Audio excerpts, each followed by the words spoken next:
Block 7. There's only one thing new you're going to learn in Block 7. We'll get to that in a minute.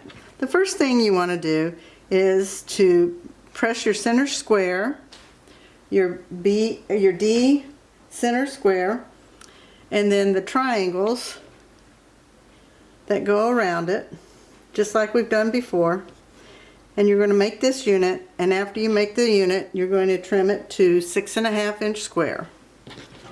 Then, using the no waste method, like we've done for all of our blocks so far, you're going to make 4 flying geese with your A and B, your 7.5 inch A square and your 4 1/4 B squares.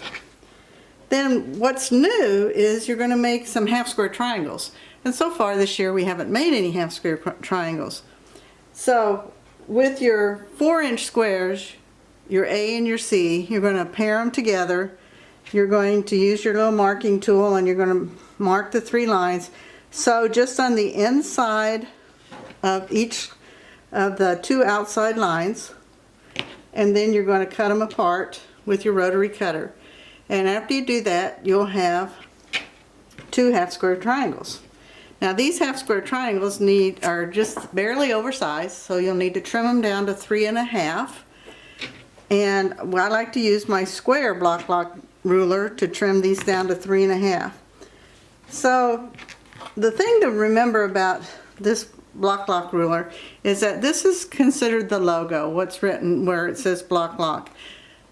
You want to put the half square triangle in front of you with the seams on the higher side, on your left side.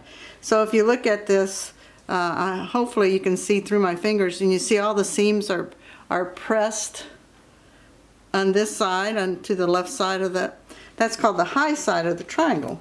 And then you want the logo that says block on the low side. And you hook that into place. And you want to trim it to 3.5. Now you can tell by looking at mine, I don't have a lot to trim, and you probably won't either, but I'm going to trim whatever's there. And this also gets the little dog ears off. And this one is just hitting the 3.5 inch line perfect on this side. So all I have to do here is just get that little half dog ear off. I'll trim one more. So here's the high side of my seam. I can see the seams laying under there. Here's my logo. It's going to go on the lower right. And I'm going to put these at 3.5.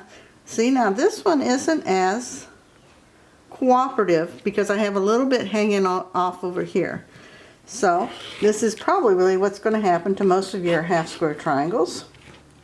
Happens to most of mine anyway. And then I'm going to turn it going the other way. It's nice if you have one of those little twirly mats. But when you turn it, then you're going to slide your ruler down so that the 3.5 are the 2 sides you just cut. And those 2 sides are perfect at this point. So if you look real close, you can see I just have a little bit here and a little bit up here that I need to lop off to make it perfect. I like sewing with perfect measurements with the flying geese rulers and these the square. So now I have my corner squares, 2 of them perfectly at 3.5. If you don't have this 6.5 inch block ruler, if you mention seeing video 7 at the shop, they'll give you 20% off and you can get one.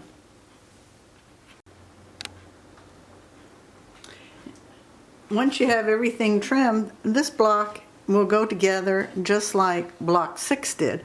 It's a star, but with the illusion of where the fabric placement is, it looks more like these are just squares out here. And when you get it with your background fabrics here and the black on the other colorway, it's going to look like it's floating. So you'll construct row 1, and then row 2, and then row 3, and sew them together.